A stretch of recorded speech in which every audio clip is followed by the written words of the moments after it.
آج کل جنگیں کیسے شروع ہوتی ہیں؟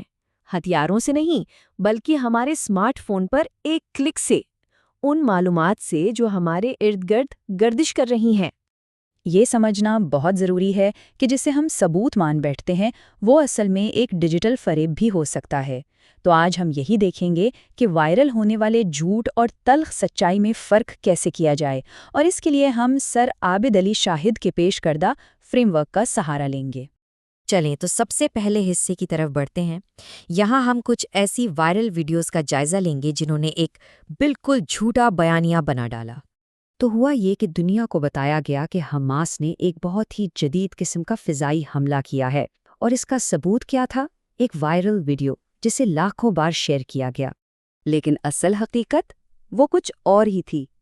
یہ دراصل ایک ویڈیو گیم کی فوٹیج تھی، جی ہاں، ایک گیم کی، جسے جنگی حقیقت بنا کر سب کے سامنے پیش کر دیا گیا۔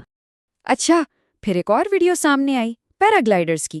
دنیا نے فوراً کہہ دیا کہ یہ دیکھیں، یہ رہا سرحد پار کرنے کا پکا ثبوت۔ مگر سچائی کیا تھی؟ سچائی یہ تھی کہ یہ مناظر تو مصر کے تھے اور 1 سال پہلے فلمائے گئے تھے، یعنی بالکل بے تعلق۔ اور پھر آئی راکٹوں کی باری۔ ایک زبردست حملہ۔ دعویٰ یہ تھا کہ یہ حماس کی طرف سے تل اویو پر کیا گیا ہے۔ لیکن یہ ویڈیو بھی برسوں پرانی نکلی، اور اس کا تعلق شام کے تنازع سے تھا۔ غزہ سے تو اس کا دور دور تک کوئی لینا دینا نہیں تھا۔ تو یہ سب محض غلطیاں نہیں تھیں، یہ ایک بہت احتیاط سے تیار کیا گیا بیانیہ ہے، ایک ایسی کہانی جو جان بوجھ کر گمراہ کن مواد سے بنائی گئی تاکہ ایک ایسی اشتعال انگیزی دکھائی جا سکے جو حقیقت میں اس طرح سے کبھی ہوئی ہی نہیں۔ اچھا، تو اب چلتے ہیں دوسرے مرحلے کی طرف، اور یہ سمجھنے کی کوشش کرتے ہیں کہ آخر یہ جھوٹ اتنی تیزی سے پھیلتا کیسے ہے، اس کے پیچھے کیا مشینری کام کر رہی ہے۔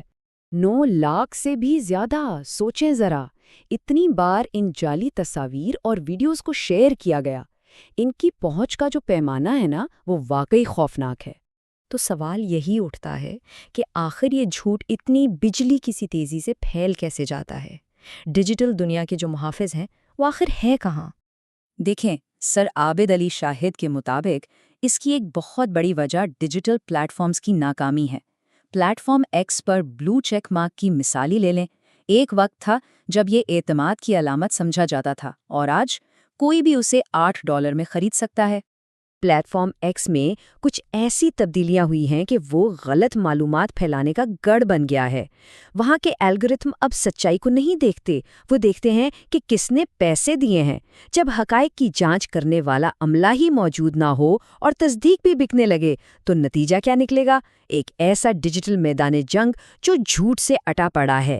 چلیں اب آخری حصے کی طرف بڑھتے ہیں، یہ سمجھنے کے لیے کہ یہ سب کیوں اتنا اہم ہے اور آخر اس کا حل کیا ہے۔ سب سے بڑا اور اہم سوال کہ آخر اس ساری ڈیجیٹل دھوکہ دہی کا اصل مقصد کیا ہے؟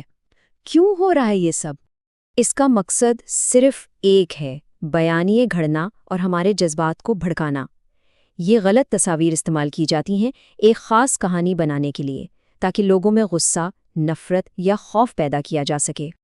اور جب کوئی اس جھوٹ پر یقین کر لیتا ہے اور اسے آگے بھیجتا ہے تو وہ انجانے میں کسی اور کی جنگ کا ہتھیار بن جاتا ہے۔